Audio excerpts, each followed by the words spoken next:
This story was told to me by a teacher. I won't say where or when it happened, because this story could have taken place anywhere.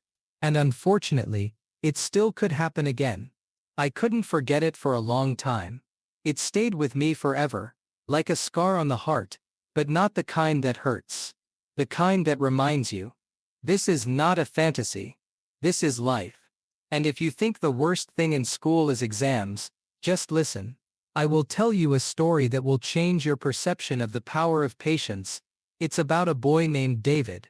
And although he was just like everyone else, the world looked at him very differently. He didn't have supernatural abilities. He wasn't a super talent or a champion in anything. He was just a kid. A boy who tried to live like others.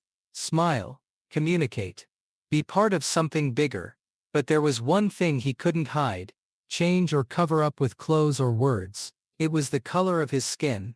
And while at first it seemed like just a detail, later everything changed. But don't rush to conclusions. Because this story is not just about pain. It's about the power of silence. About music that speaks louder than screams. And about how one person can re-educate an entire school without raising their voice. This is David's story. And it's worth hearing to the end. David appeared at school unexpectedly. Summer was over, and everyone returned from vacation, slightly tanned, a bit more mature, and somewhat unprepared for the new school year. And then, the first day, noise in the hallways, the rustle of new notebooks, familiar faces, and David. His mother brought him, a woman in a white medical uniform, dark circles under her eyes, and a voice that sounded both caring and tired. She carefully led him by the hand to the principal's office, and at that moment, no one paid him much attention. But a few hours later, when he entered the classroom and introduced himself, everyone looked at him, and something changed in their eyes. He said, "My name is David. I like to draw and listen to music." His voice was soft, almost transparent. His pronunciation was clear but slightly slow, as if he weighed every word. But it wasn't that which caught their attention, it was his skin. A deep rich color, like dark wood after rain. In our town, there weren't many kids like him, or rather there were none at all. David was seated at the back of the class, not because anyone wanted that, but because he himself went there without asking. From the first moments, it was clear, he wouldn't fight for a place in the sun. He didn't seem to want to be in the spotlight, but it was his silence. That's what drew the most attention. He didn't have a new backpack with superheroes, like most boys. His things were modest, a simple gray bag, a worn-out notebook, a pen with a faded inscription. His clothes were clean but clearly not new. He didn't wear trendy shoes, didn't have gadgets, didn't brag about new sneakers or a watch, and that immediately set him apart. But there were things he had that others didn't. His eyes, dark, almost black, with something that didn't match his age. It was the look of someone who had already been through something. Not a boy with cartoons in his head, but a child who had seen things that are left unsaid. His eyes weren't afraid to look straight at you, and they didn't hide. And then his hands, always in motion, always creating something. He constantly drew, during lessons, at recess, even on the edge of the desk, covered with a textbook, not mechanically, but thoughtfully. It was as if he was releasing something from within, something he couldn't express in words. His drawings were special, they had depth. One teacher once said, "This isn't just drawing, these are thoughts." But children rarely see depth, they look for similarities, and when there is none, distance begins. At first, it was just silence. No one spoke to him. Then mild mockery, "What are you scribbling again? Maybe you're drawing yourself because you're scared to look in the mirror." Then, a nickname. They appear quietly, but firmly. Coffee, chocolate, charcoal, Africa. Some teachers pretended not to hear, others simply didn't intervene. Only one teacher, the music teacher, an older man with kind eyes, always stopped such things. But he only came once a week. And David had to live with it every day. David's mother sent him off to school every morning, saying, "You have to be stronger than their words. The world is often not ready for beauty that doesn't fit into a mold." He nodded, but inside, he was scared. At school, his day was filled with silence, with the absence of friends, with accidental collisions in the hallway, with trips, with pens disappearing from his desk. And yet, there wasn't a word of complaint from him. No tears, not even a sigh, he just drew. Sometimes in his notebook, sometimes in his thoughts. He didn't extinguish the fire with anger. He extinguished it with silence. And that annoyed those who wanted to see pain the most, because they needed a reaction, and he was like a wall. Made of dark rock, strong, calm, unyielding. But even walls can crack, and this story is about what happened when David decided to stop being silent, but he did it in his own way. It started almost imperceptibly, like a virus that first seems like a common cold. No one spoke directly, no one shouted, but the atmosphere in the class began to change. First, glances. The same brief but full of unnecessary meaning, looks that seemed to say, "You're different." Then, smiles. Crooked, too loud to be genuine, and eventually, words, seemingly casual, but always aimed directly at the target. "David, is it true you were born in Africa? Do you eat with your fingers like in the movies? Do you eat bugs at home too?" They said it all with a smile, in the style of "we're just joking, don't take offense," but David didn't smile, he remained silent, simply looking at those who spoke. And sometimes, his gaze carried an expression, not of pain, nor offense, but of some internal disappointment. It was as if he understood. Yes, it's the same here too. Gradually, the words grew harsher. "Don't touch my notebook, it'll stain. Can you be seen in the dark? We play soccer with the white kids, and you're on your own. You have your own team, the teachers." They heard. But in schools there's often an unwritten rule. Don't intervene until there's a complaint. And David never complained. Not even when someone bumped him in the hallway. Not even when his drawings were torn up and thrown in the trash. Not even when he found a note in his backpack with just one word, "nigger."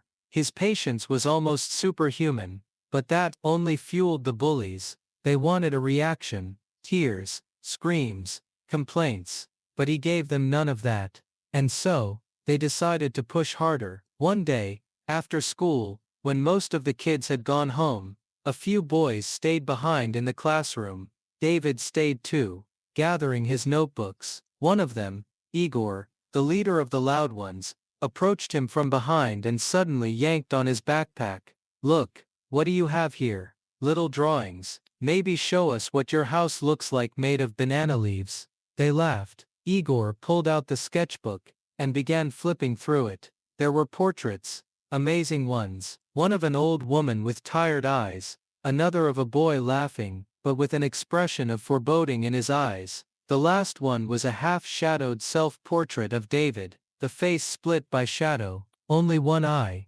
Light. Light. "Ooh," someone said. "Look, a real artist.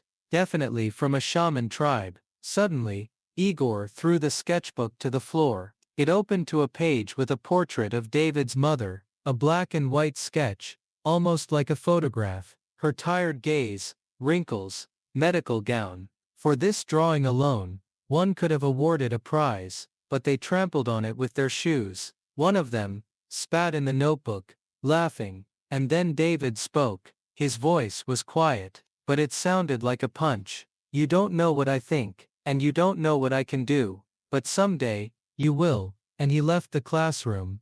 It was the first time he had responded, and strangely enough, it scared them more than if he had shouted. There was calm in the silence, but also a sense of anticipation. Something had changed. After that incident, the bullying didn't stop, it just became more subtle. Now it wasn't direct insults, but ignoring him. He wasn't invited to birthday parties. He wasn't picked for teams. He didn't get responses to questions, and that was worse. Open aggression, that's one thing, but cold isolation, that was harder. But David no longer stayed silent. He started acting, not with fists, not with words, but with what he did best, with his drawings. One morning, when everyone came to school, there was a huge sheet on the blackboard, a portrait, with dozens of faces, faces of people no one recognized, but all of them had the same gaze, sad, but strong. And among them, the faces of his classmates, but altered, not caricatures, but idealized, deep, their features, but as if they were kind. The inscription at the bottom was brief: "You can be better than you think." And that was it. No names, no angry speeches, no threats, just the truth, shown through talent. This was his first step, but far from the last. This day started like any other. Autumn, wet asphalt, leaves sticking to the soles. The classroom smelled of dampness and chalk, but already in the morning, something in the air felt off. That same feeling, like before a storm, when everything freezes for a second and then begins. During the break, Igor and 3 other guys sat in the corner whispering, casting glances at David. He sat at the back of the class, drawing something on the edges of his notebook, ignoring them. But he noticed, Igor was holding something in his pocket, probably a phone. His smile was too wide, unnatural, almost theatrical. By the next break, it was clear. When the class returned from gym, large letters were written on the board: "The real David. Look. Signed, YouTube. All likes here." The teacher was late, and everyone slowly turned their heads toward Igor. He was already standing with a phone in hand, playing a video. At first it was a normal shot from the locker room, taken secretly, then a clip of David standing with his back turned, changing clothes, seemingly harmless. But the video had effects, music, and captions added by Igor. "This is what Exotica looks like. Look how it shines. Another species, not from our planet." Laughter, loud, spontaneous, herd-like. The whole class was laughing, even those who usually stayed silent. Some shouted, "Play it again." Others had already shared the video in the class chat. It lasted maybe a minute or two, and David just stood there, like a stone. His face was motionless, his eyes empty, not angry, not scared, just empty. Even when the teacher finally entered and shouted, "What is this?" he didn't say a word. He just packed his things and left.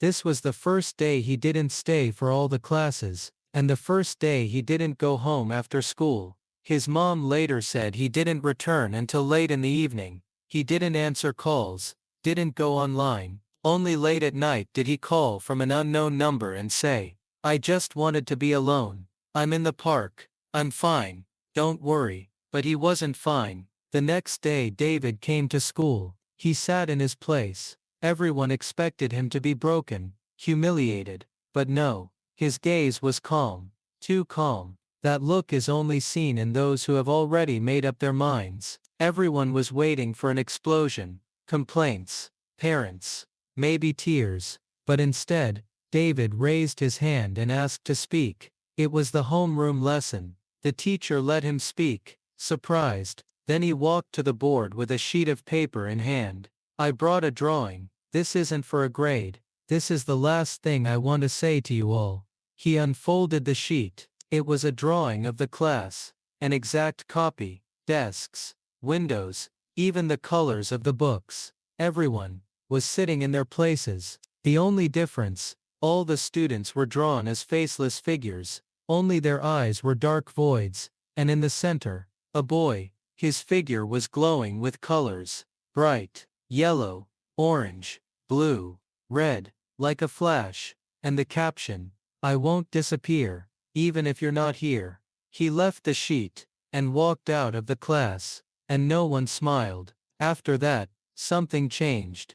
Not immediately. Some still mocked, but not as loudly. Some lowered their eyes, because David had broken the main defense of any bullying, silence. And that became a turning point. After that incident, a few weeks passed. David continued going to school. As before, he didn't withdraw, but he didn't get closer either. He was just there, present. It was as if he no longer expected anything, neither good nor bad, from anyone, as if he had accepted everyone as they were.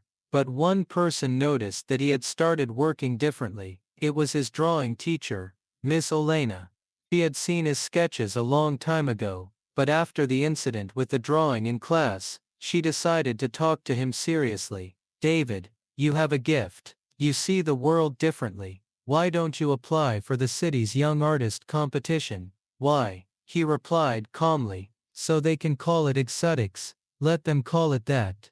But while they talk, you can speak through your drawings. Let the world hear you, not as different, but as an artist. He was silent for a long time, and then he just said one thing. All right, but I won't do it like everyone else. And he truly did it differently. While everyone else painted landscapes, flowers, cities and portraits, David created a series of drawings titled The Skin Doesn't Lie. These were abstract works where the silhouettes of people changed shape depending on how they were treated. One drawing depicted a figure dissolving into a gray mass just because no one called it by name. Another one was bright and full of color, but covered in scratches. In the center was a self-portrait, with his face made up of mirror pieces, reflecting the eyes of others.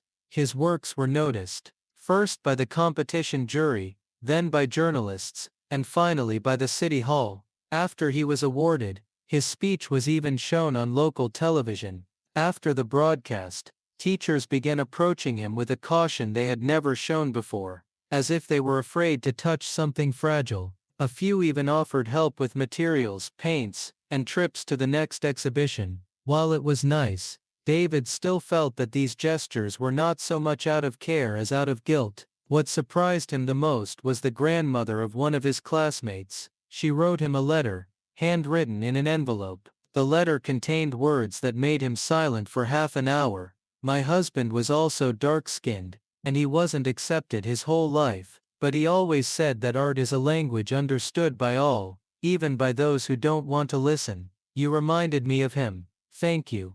For the first time in a long time he cried, not out of pain but because his silent scream had truly touched them. I don't paint because of pain, but because of silence. And if my drawings make someone finally speak the truth, then I am doing everything right. This speech changed everything. The next day, posters of his exhibition appeared on the school walls. Everyone started talking about him. The principal personally called David to the office, not to scold but to thank. Even Igor, the same one, approached him and simply said, "Listen, I was a jerk, seriously. If you want you can hit me." David just looked at him, smiled and replied, "Hitting doesn't change the past, but an apology sometimes changes the future." Igor lowered his eyes, and from that moment on, he never mocked him again, never. And then there was even more.